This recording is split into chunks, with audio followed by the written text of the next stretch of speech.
Hello दोस्तों, नमस्कार। Shweta blog में आप सभी का स्वागत है। आज इस वीडियो में शेयर करेंगे वट सावित्री व्रत का संपूर्ण नियम विधि। तो वीडियो में आगे बढ़ने से पहले आप सभी से एक रिक्वेस्ट है कि प्लीज़ चैनल को सब्सक्राइब कर दें, एक लाइक कर दें और मुझे कमेंट करके ज़रूर बताएं। तो चलिए वीडियो को कंटिन्यू करते हैं। सबसे पहले सभी बहनों को वट सावित्री की हार्दिक शुभकामना। बहुत बहुत मंगल में हो सभी बहनों का वट सावित्री। तो चलिए वीडियो को प्रारंभ करते हैं। वट सावित्री व्रत 2025 में कब रखा जाएगा, क्या क्या सामग्री हमें चाहिए होगा, पहले बार उठाएं ना उठाएं, व्रत फलाहारी होता है या खाना खा सकते हैं, सभी नियम विधि पे चर्चा करेंगे। तो वट सावित्री व्रत जो है ज्येष्ठ माह के अमावस्या तिथि को रखा जाता है और इस बार जो पड़ रहा है 2025 में वो 26 मई को पड़ रहा है। दिन सोमवार है और सोमावती अमावस्या भी पड़ रहा है। तो जो लोग सोमावती अमावस्या का पूजा करते हैं, व्रत करते हैं, वो दोनों भी कर सकते हैं। वट सावित्री का पूजा भी कर सकते हैं और सोमावती अमावस्या का पूजा नियम विधि जो होती है वो भी कर सकते हैं। वट सावित्री का व्रत जो है निराहार, फलाहार या मीठा भोजन खा करके भी किया जाता है। निराहार भी लोग करते हैं, निर्जला भी करते हैं। तो वो अपने शरीर के क्षमता के अनुसार आप कर सकते हैं। निराहार कीजिए या फिर फलाहार भी कर सकते हैं। मीठा भोजन भी एक टाइम करते हैं तो वो भी कर सकते हैं। वट सावित्री का व्रत जो है अपने पति के दीर्घ आयु के लिए किया जाता है। सावित्री माता से अपने पति के दीर्घ आयु की कामना की जाती है। सभी सुहागन महिला जो है वट सावित्री का व्रत रखती है और अपने पति का लंबी उम्र का कामना करती है। इसी कामना से वट सावित्री का व्रत किया जाता है। तो वट सावित्री के व्रत के दिन जो है ना हमें क्या क्या सामग्री चाहिए होगी। और वट सावित्री व्रत के दिन हमें सवेरे उठना चाहिए। मतलब दोनों पर्पस है कि सवेरे ब्रह्म मुहूर्त में उठने का विशेष महत्व होता है। दूसरा होता है क्या, वट वृक्ष के पास हम पूजा करने जाएंगे तो सारी तैयारियां भी करनी होती है। तो इसलिए भी हमें सवेरे उठना चाहिए और ब्रह्म मुहूर्त में स्नान करके तैयारी में लग जाना चाहिए। दूसरी जो चीज़ है, हमें अच्छे से तैयार होना चाहिए। सुहाग का जितना भी सामान है 16 श्रृंगार करना चाहिए और हमें उस दिन जेवर भी जरूर पहनना चाहिए। खास करके बिछिया, मंगलसूत्र, नया लहठी या चूड़ी आपको जरूर पहनना चाहिए। और कहीं कहीं पे नया कपड़ा भी पहना जाता है। कहीं कहीं पे जो पहना हुआ भी कपड़ा धुला हुआ हो, पहना हुआ धुला हुआ जो एक आध बार आप जैसे पहनते हैं धुल करके रख देते हैं, उससे भी होती है। लेकिन कहीं कहीं पे उससे नहीं होती है, नया कपड़ा ही पहनना होता है। तो आपके यहाँ जैसा होता होगा दोनों में से कोई भी आप ले सकते हैं। कलर में लाल, पीला, गुलाबी, ऑरेंज इस सब कलर का लेना चाहिए। ब्लू, ब्लैक नहीं लेना चाहिए, इससे थोड़ा सा बचना चाहिए। दूसरी चीज़ है कि किन्हीं किन्हीं के यहाँ पकवान बना करके पूजा किया जाता है। लेकिन कहीं कहीं क्या होता है कि मिठाई जो सीजनेबल फल है वो और मिठाई, कोई भी मिठाई आप लेकर के पूजा कर सकते हैं। काला चना जो होता है जिसको अंकुरी बोलते हैं, या फिर 1-2 दिन पहले आप भिगो दीजिए, उसको अंकुरित कर लीजिए, वही अंकुरी हुआ तो वो इसमें नियम से चढ़ाए जाते हैं। पकवान बनता है तो भी और नहीं बनता है तो भी। और हम लोग की तरफ ना आम भी नियम से चढ़ाया जाता है, क्योंकि हम लोग की तरफ जो है आम से वृक्ष वट को जल दिया जाता है। तो सीजनेबल फल आपको जो मिलता है वो भी ले ले और आम आपको जरूर से लेना चाहिए वट सावित्री के पूजा के लिए। उसके साथ साथ आपको हल्दी, कुमकुम, रोली, चंदन, फूल, माला, धूप, दीप सभी चीज़ें लेना चाहिए।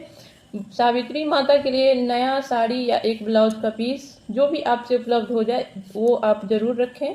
कुछ सुहाग सामग्री आप जरूर रखें, या नहीं तो आप दो भी रख सकते हैं, एक दान करने के लिए और एक खुद के लिए।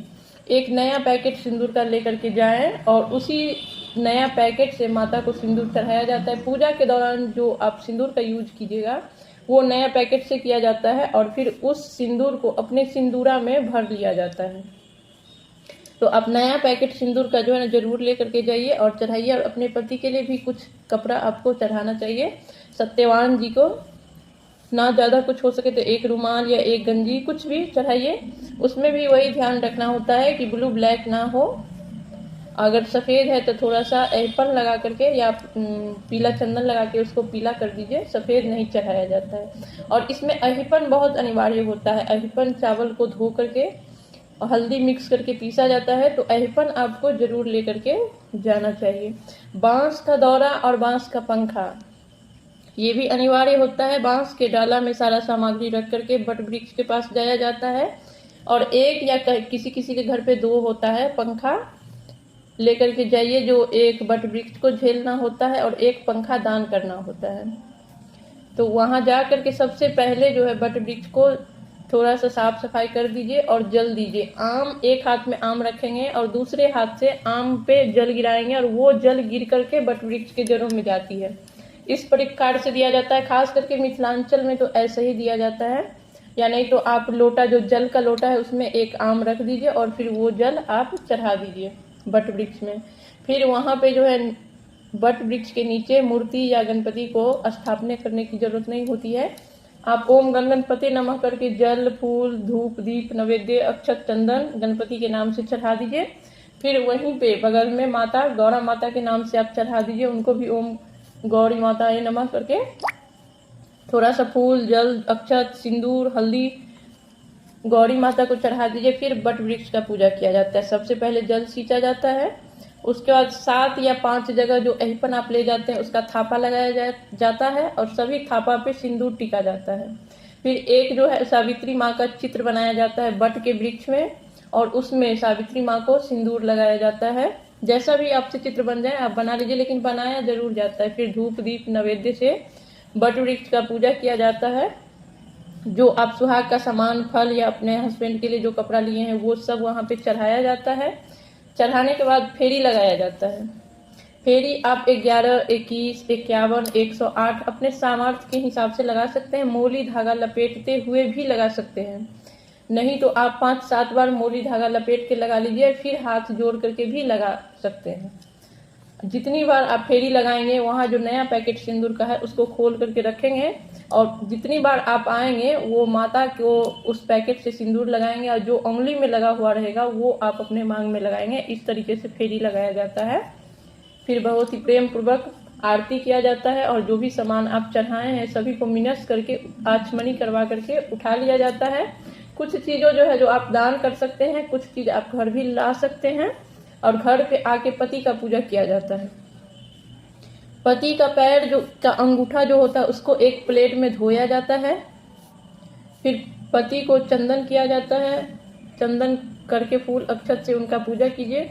फिर उनको जो प्रसाद आप चढ़ाए थे बट वृक्ष के पास वो प्रसाद दीजिए और पंखा झेला जाता है और पांव छू करके प्रणाम किया जाता है। अमर सुहाग का आशीर्वाद लिया जाता है।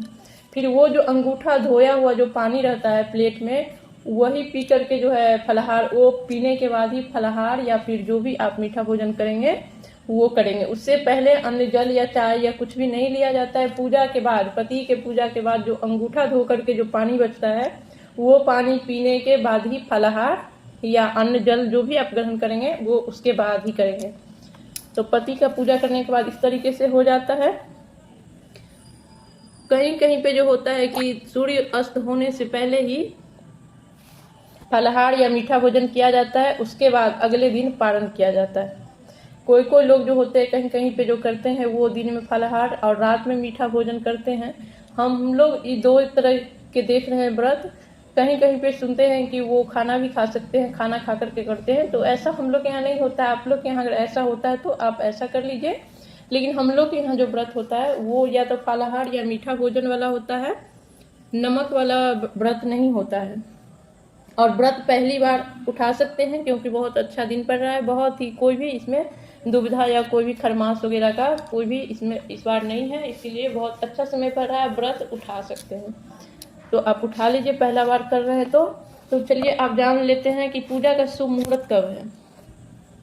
26 मई प्रातः काल 4:24 से 5:25 पर सुबह में पूजा का शुभ मुहूर्त है। दूसरा मुहूर्त जो है दोपहर काल में है। शुभ मुहूर्त 2:36 से 3:31 तक है। ये दोपहर का समय का पूजा मुहूर्त हो गया। और तीसरा शाम में है, गोधली बेला में जो शुभ मुहूर्त है वो शाम के 7:10 से 7:31 तक है। तो वट सावित्री का जो पूजा का शुभ समय है वो कुछ इस प्रकार है। अब वट सावित्री व्रत का पारण का देख लेते हैं शुभ तिथि।